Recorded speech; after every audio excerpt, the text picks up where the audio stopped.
two things. One is, I don't have a prize. I wish I did. But Billy Graham Crusades, who sang How Great Thou Art? George Beverly Shea. Ding, ding, ding, ding. So, but you get extra credit for that. So he had a powerful way of singing that. If you heard it, some of you are too young for that. I know Julie's not, because we've just been told now. Not very happy. Anyway, when I went to the doctor's office the other day, it's kind of during the holiday break, if you will, and so the gal that always takes my blood was doing other stuff, and so she was in there listening to my woes and all that stuff. And she came up to me in the hall, and she goes, "You know what? I want to give you this."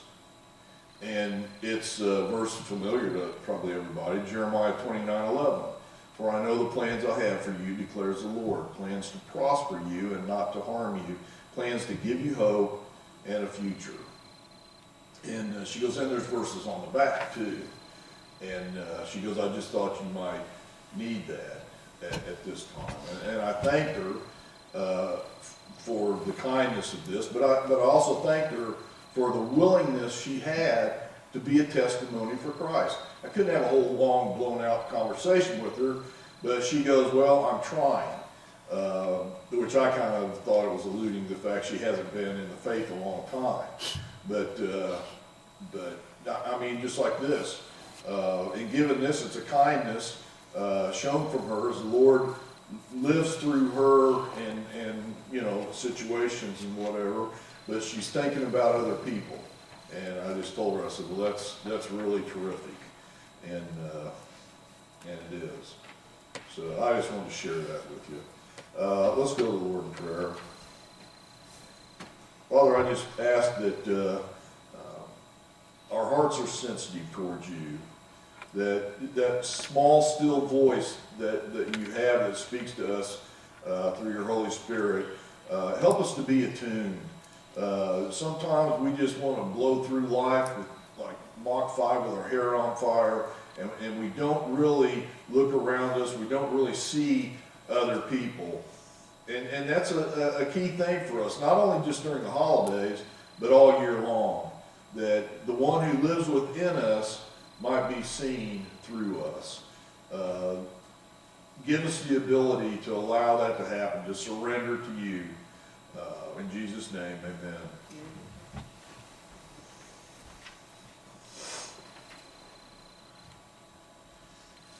I heard this the other day,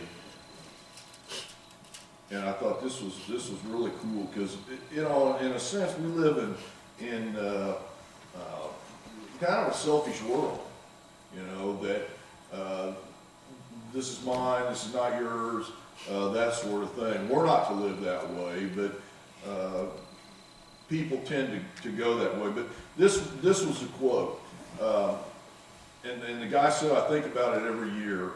If God answered every prayer that you made the way you wanted, would anyone but you be better off? You can think that through for your own life, but I thought, how incredible is that? If God answered every prayer that you've made the way you wanted, would anyone but you be better off? I pray that that's not the case for us, that we would be so selfish in coming before the Lord. But anyway, you know, this last year has been just crazy. With all the things going on, just this year brought devastating hurricanes: Harvey, Irma, and Maria. I don't even remember Maria. Well, anyway, it was a hurricane. Thousands of lives were lost. Many people were displaced. And 2017 will go down as the most expensive weather year in history.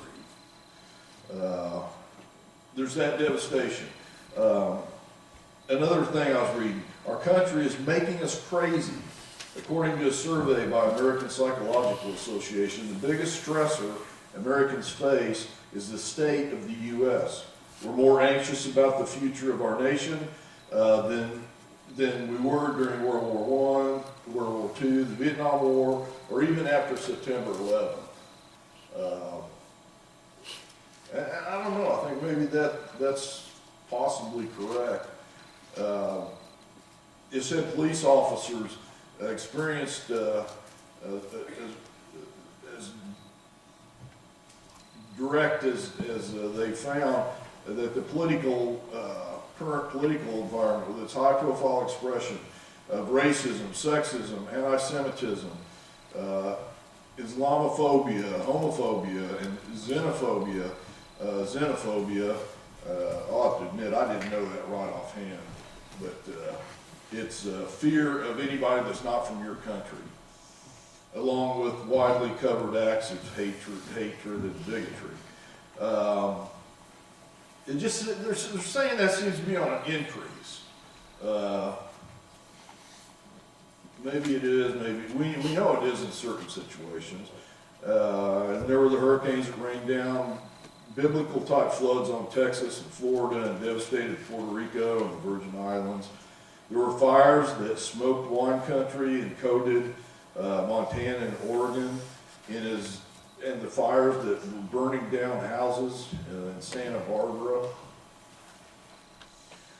Miami flooded, the heat waves that seared the southwest, the tornado that scarred the southeast, and the rains that never came in the Cascades.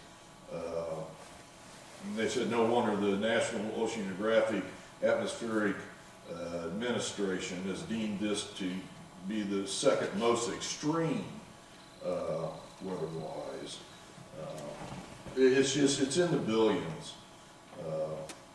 Government's saying the damage from floods is like 131 billion, and from the wildfires, like 9.4 billion.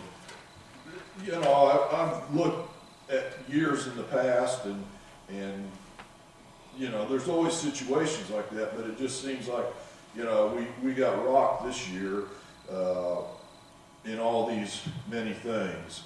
I always like it the first of every year to kind of see my life through the temper of the Holy Spirit and just say, you know, where am I in my walk?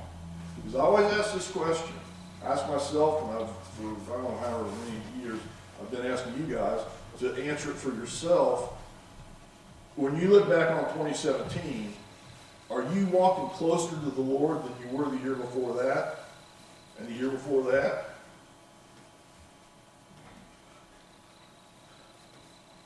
The Roman god Janus was seen as the god of beginnings and transitions. He's portrayed as a two-faced god, not like Two-Face on Batman, but there's a face on the front and a face on the back, looking ahead and looking in the future and the past. And I think it's valid for us to consider 2017. Did you see growth in your walk with Christ? Our faith is ever increasing every year, or it should be. If you look at your life and you say, well, same old, same old. I don't know, you might want to rethink that. You might want to kneel down and ask God about that. Because our faith is ever increasing. It isn't stagnant. It doesn't hit a point and then just die there for the rest of your life. I remember we went to the sea state, Colorado, and it was really neat. We walked up, I don't know, we was walking up to go see an Indian thing or something. But anyway, there was a creek right there. And man, I mean, this water was just zooming down. You know, it was moving fast. Now, having said that, that doesn't mean, as long as we're moving forward, we don't always go the same pace in our life or as each other, you know, and God doesn't expect that. He wants us to do what He's asked us to do at the speed He's given us. But I just saw the water was so clear and so refreshingly cool. And that's what our life in Christ is to be. It's to be moving like that. I remember when I was a youth guy, and we went to, what was the name of that camp? Circle C. Really a killer place. But there was a pond there, and it wasn't the potty pond, it was just a pond. But it didn't have water going in it, it didn't have water going out of it. And it just, it literally stunk. I don't know what was growing in it, but it was just so stagnant. And, you know, nobody would want to jump into that. And I thought, what a metaphor for an illustration of our Christian life. We want to be that creek that's moving forward, that God sets the pace for us, but we don't want to be that stagnant pond. We don't want to, oh man, that stinks. You know, we want to stay fresh. And as we start out this new year, we want to stay fresh and move on in the power of Christ. We, I don't know, sometimes things are but you get the point. John 16:33 says, "These things I've spoken to you so that in me you may have peace." We talked about it when we was doing the Advent. You know, peace isn't the absence of any problems. Peace is solid through whatever we're going through. Whether we're 5 by 5 or whether we are in the depth of problems. We have the peace from Christ that the world can't understand. And it tells us, well, in the world you have tribulation, but take courage because I've overcome the world. And we can have faith in that. As I was looking at current stuff, there's a town up in New Hampshire, and you talk about both ends of the spectrum. It's a town in New Hampshire, and they had a statue of the Ten Commandments, which now about any statue or figure or something is fire. But anyway, they had that, and so, but the city wants to celebrate diversity. And I don't think you can get much more diverse than putting an atheist flag over the Ten Commandments. And that's what they've done. You know, here's the Ten Commandments, like as Moses might have brought it down, so to speak. And over it is this flag flying, I don't know, purple or something, and a red A in the middle of it that's kind of cockeyed. And I guess that's the atheist flag. I didn't even know they had a flag. But anyway, diversity is seen as a good thing. In some senses it is. But in other situations, diversity is just opening up the door to things. Well,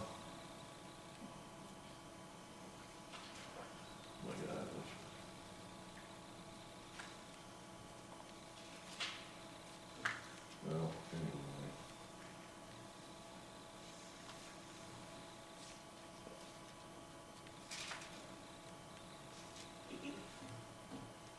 You know, there's two revelations of God. There's the general revelation, which everybody sees. I mean, all you gotta do is walk outside at night and look up. That's a general revelation. That, God put that into place. The scripture tells us, when I consider your heavens, the work of your fingers, the moon and the stars, which you have set in place, what is man that you're mindful of him, the Son of Man that you care for him? You can't go outside in the majesty of the stars and not understand that that was intentional. That wasn't just two atoms come together and then boom, you got this whole thing. That was God created. And so there's the specific revelation is God's Word that tells us exactly what we're to know. Excuse me. Man, I don't know, some pill I got, it's like I got cotton balls in my mouth.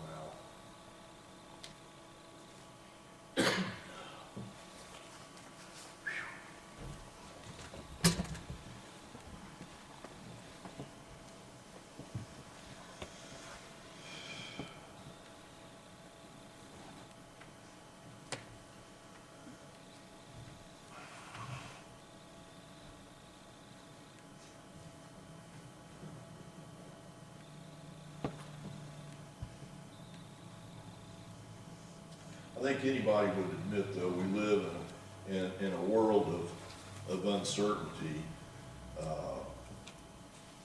but we know in whom we believed, and we know that He's capable of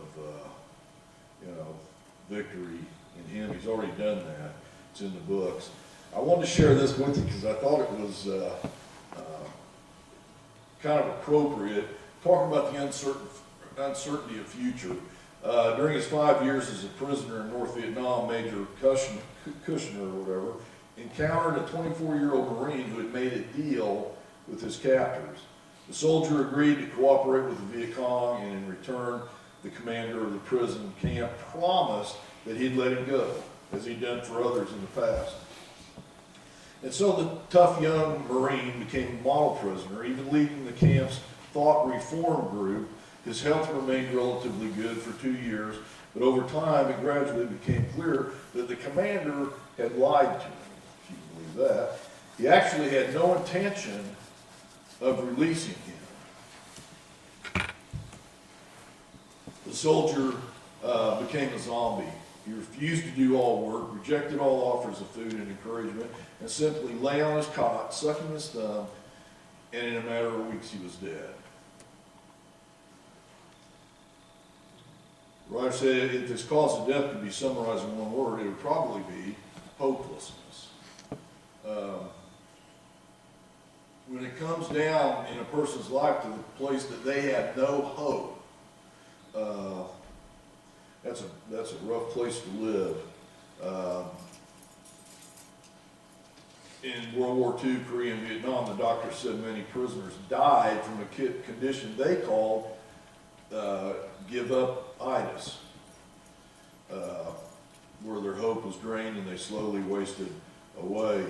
And I agreed with this. Think of the horror of hopelessness. As I was reading an article, I came across an article about a judge who sentenced a 19-year-old murderer to life in prison with no possibility of parole. Can you imagine that? No hope for freedom. It reminded me of the inscription over the entrance to hell in Dante's Divine Comedy. All hope abandon, ye who enter here.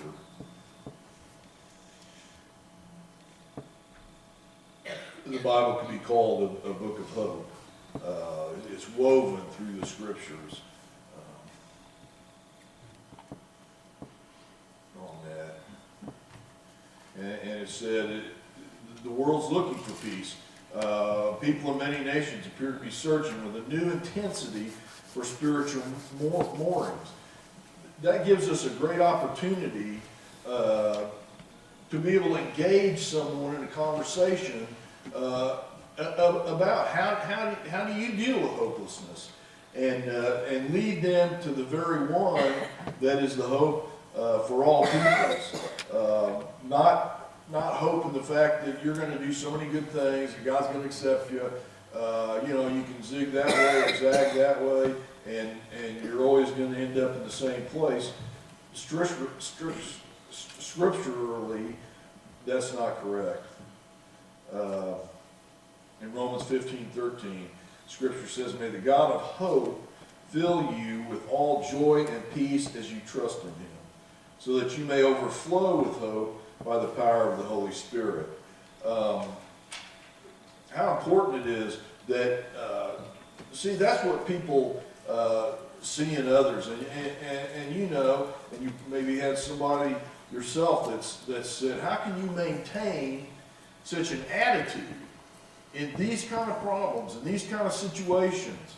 And it always has to point back to God, because we're not stoic where we just gut it out, I don't care what it is, you know, we're gonna put on the tough face and get through it. Now, that isn't living. That isn't living at all. But what is living is to know that even during the tough times, and there's nobody in this room that hasn't gone through, including me, tough, difficult times, and sometimes it's just, bam, we didn't see that one coming. But we have faith in Him, and it's an opportunity for us. I was reading another article, I guess I've been reading a lot lately. But anyway, this guy had got cancer, and he goes, man, to begin with, I was so bummed. I mean, I asked a question that doesn't even really need to ask, but why?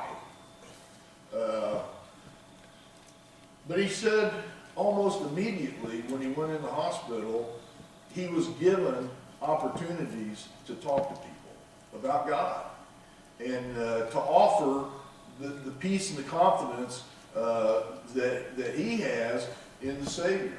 And he said all of a sudden, it was just like a light went off. He goes, I got it. You know, God allowed me to go through these things so that I might be able to share my testimony with someone else. And that's why, just like the blood-taking nurse, you know, gave him this little deal. She didn't sit him down and say, well, I need to preach to you for 20 to 25 minutes. I got it. And even if I hadn't been, I didn't tell her I was a preacher or anything like that. I just said, well, I appreciate it. I am a believer. But I said, I appreciate your testimony, that you would do that. And you know, that's when you connect with people. I'm not talking about putting a track. This used to be the big thing. I don't think it's so much anymore. Where, you know, instead of a tip, you put down a track, you know, for a waitress or a waiter or something like that, you know, which the last conferences I went to, they warned people or pastors. They said, you guys are the world's worst at this. That they deserve a tip, not your pamphlet. If you want to give a pamphlet or something like that, put your tip on top of it. And if anybody, pastors should appreciate, you know, the service that people do. All I'm saying is, as we go in, and I'm talking to me too, as we go into this coming year, and I always think of in Ecclesiastes. I just want to share that verse with you.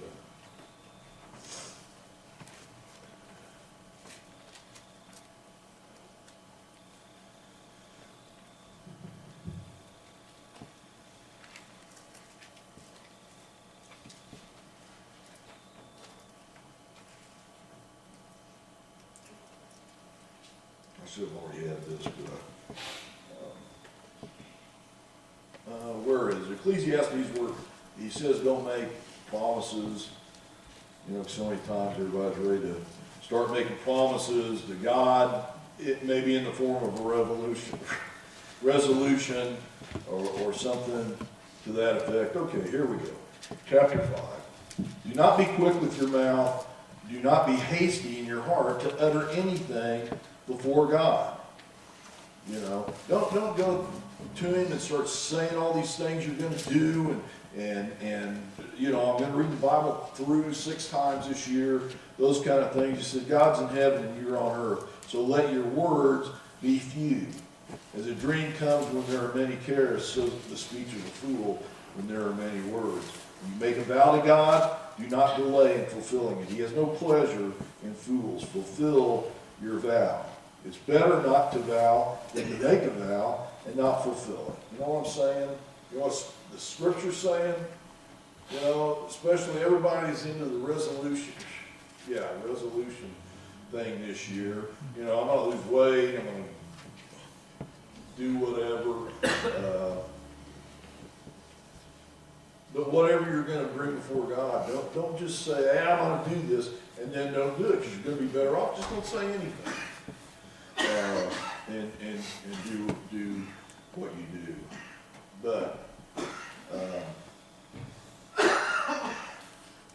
this time of uncertainty, we're believers, and we know, we've read the back of the book, and we know how things come out, but it's just going to continue to be tough times. That's the way it is. And we shouldn't be, shocked, because he's telling us that. He's telling us, he says, if I suffered when I was here, you guys are going to suffer too. Because the world is not going to accept, your faith in Christ. They're opposing armies, if you will. They're those that anything God, they want to tear down. They just want to have nothing to do with it. They want to destroy it. And then you've got the Christian side where they want to uphold everything. Gosh, you couldn't have any more better picture than an atheist flag over the Ten Commandments. And somebody said, well, what do you think God thinks about that? You know what the guy said? He goes, I don't think God cares. And I'd have to agree with that, because God's not intimidated. Do whatever you want to do, because you're going to be in a battle with the kingdom.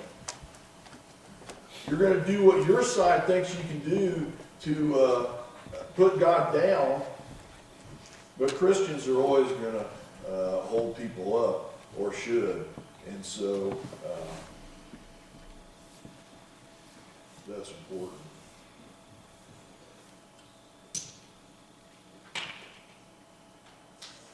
Well, I know what the problem is. When I went to the dentist the other day, they didn't take the cotton balls out. Okay, I'll be here all week.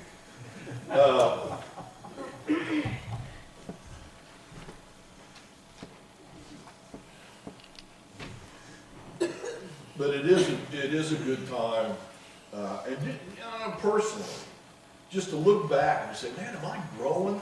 And there's no yardstick that says, well, you have to grow this much this year. That's on God's time. That's just us surrendering to Him.